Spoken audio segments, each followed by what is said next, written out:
আনুষ্ঠানিকভাবে নির্বাচনী প্রচারণা শুরু করতে রাত 8:15টায় বিমানে স্ত্রী জুবাইদা রহমানকে সাথে নিয়ে সিলেটের উদ্দেশ্যে রওনা দেবেন বিএনপির চেয়ারম্যান তারেক রহমান।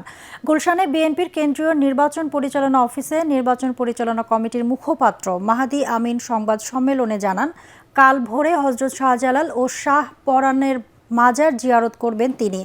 এরপর সকাল 11টায় সিলেটের আলিয়া মাদ্রাসা মাঠে নির্বাচনী সমাবেশে যোগ দেবেন তারেক রহমান। পরে মৌলভীবাজার, হবিগঞ্জ, ব্রাহ্মণবাড়িয়া, কিশোরগঞ্জ, নরসিংদী ও নারায়ণগঞ্জে নির্বাচনী সমাবেশে বক্তব্য রাখবেন।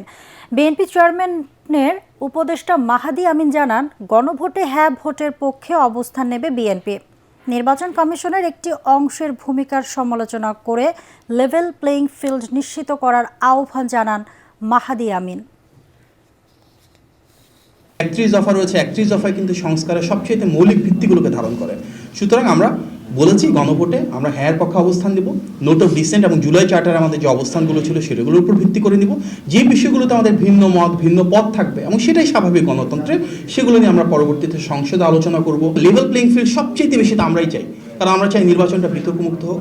আমরা চাই নির্বাচনে জনগণ দীর্ঘদিন পরে যে আবেগ, আকর্ষণ, অনুভূতি রয়েছে তার উপর ভিত্তি করে ভোট দিতে পারুক। সেই পরিবেশ যেন সৃষ্টি হয়, তার জন্য সবচেয়ে বেশি দায়িত্ব নির্বাচন কমিশনের। লেভেল প্লেইং ফিল্ড নিশ্চিত করতে চাই। দেখুন, প্রবেশের ব্যালটের ক্ষেত্রে যেটা হয়েছে, অত্যন্ত একটা সুকৌশলে বা অপরাজনীতির একটি কৌশলের মাধ্যমে আমরা সেখানে দেখলাম ব্যালট বক্সের সিরিয়ালটাকে ম্যানিপুলেট করা হয়েছে। যদি লেভেল প্লেইং ফিল্ড আমরা পেতাম তাহলে এই ম্যানিপুলেশনটা হতো না।